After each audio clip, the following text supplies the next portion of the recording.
네, 일본 최초의 훈장으로 일제 강점기 이완용을 비롯한 을사오적 등 친일파가 받았던 훈장이 있습니다. 그런데 지금까지도 우리나라 일부 외교관과 정치인, 경제인이 이 훈장을 받고 있어서 논란이 일고 있습니다. 취재 기자와 함께 어떤 내용인지 좀 자세히 알아보겠습니다. 자, 이 문제 주장 고한석 기자 나와 있는데요. 어서 오십시오. 네. 예. 문제가 된 것이 우길장이라는 일본 훈장인데 정확히 어떤 훈장입니까? 네, 일본 정부가 자국민은 물론이고 외국인들에게도 주는 그런 훈장입니다. 예. 우길 그러니까 떠오르는 태양을 형상화했고요. 가운데 붉은 태양에서 밖으로 빛이 뻗어나가는 그런 모습입니다. 종류에 따라서 이 모양이 조금씩 다릅니다. 우길 대수장이 가장 높은 등급이고요. 그 네. 밑에 중수장, 소수장이 있고 그 아래로 다시 등급이 나뉩니다. 그렇군요. 이 훈장이 근데 언제 만들어진 훈장입니까? 네, 메이지 시대 1875년에 만들어진 일본 최초의 훈장입니다. 예. 국가와 공공의 공익에 기여한 사람에게 수여한다는 것이 취지고요. 그런데 일본이 침략 전쟁을 벌이던 시기 주로 군인들이 받았습니다. 대표적인 일본 전범으로 일본이 패전한 뒤 교수형을 당했죠. 지금 사진이 나오고 있는데 네. 태평양 전쟁을 이끈 도조 히데키가 이 우길 대수장을 받았습니다. 예. 또 러일 전쟁을 승리로 이끈 해군 대장 도고 헤이하치로도 같은 훈장을 받았습니다. 또 안중근 의사에게 저격당해 죽은 이토 히로부미 역시 우길 대수장을 가슴에 걸었습니다. 이토 히로부미도 받았고 메이지 시대에 만들어진 일본 최초의 훈장인데 네. 우리 을사오적도 이 우길 훈장을 받았다면서요? 네, 이완용, 이근택, 박재순 등 을사오적 모두 같은 훈장을 받았습니다.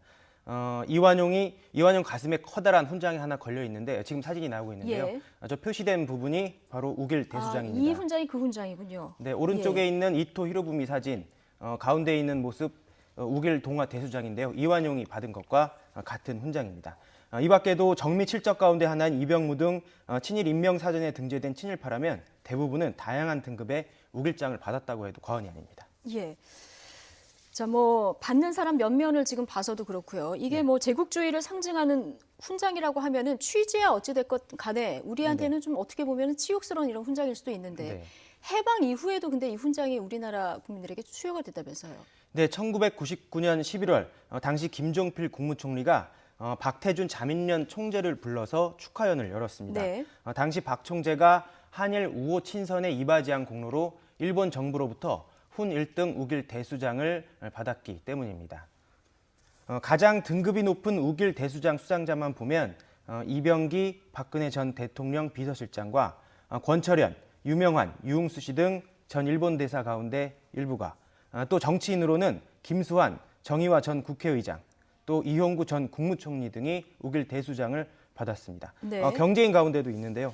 송경식 경총회장, 조성래 효성회장 등이 같은 훈장을 받았습니다. 예, 지금 거론된 이분들이 다 지금 이 훈장을 받았다는 얘기인데 네. 대부분 이제 사회 지도층 아니겠습니까? 네. 그럼 이 상이 어떤 상이고 어떤 역사가 있는지 몰라서 받았던 건 아닐까요? 네, 취재를 해보면 대부분 그렇게 대답을 네. 합니다. 그리고 대부분 별다른 문제의식이 없었습니다. 일부 취재가 된 인사들은 친일파가 받았던 훈장이었던 사실, 또 이 훈장의 기원 등에 대해 대체로 잘 몰랐다고 말했습니다. 예. 그런데 우길하면 우길기가 바로 떠오르죠. 일본 제국주의의 상징이자 우리에게는 너무나 아픈 역사이지 않습니까? 그렇죠. 그런데도 우길이라는 이름을 접하면서 단순히 일본 정부가 주는 훈장이라고만 생각했다는 것이 조금 실망스럽고요. 특히 받은 사람들이 명망 있는 사회 지도층이라서 더 그렇습니다. 네. 인식이 없었다. 이 자체가 이제 문제다. 네. 이런 이제 얘기를 해주셨는데, 근데 우길 문양 자체는 이게 일본 전통 문양이라면서요? 네, 떠오르는 태양을 의미하는 우길은 일본의 전통 문양이 맞습니다. 예. 천여 년 전부터 사용됐다는 그런 연구도 있어서 문양 자체를 제국주의의 잔재라고 하기는 어렵습니다. 그런데 비교해 볼 만한 외국 사례가 하나 있습니다. 2차 세계대전 당시 나치 독일의 철십자 훈장인데요. 철십자는 일본의 우길과 마찬가지로 전통 문양입니다. 십자군 전쟁 때부터 썼다고 하고요. 네. 그러나 2차 대전 패망 후 독일은 전쟁 범죄의 상징이라는 이유로 이 철십자 훈장을 폐지했습니다.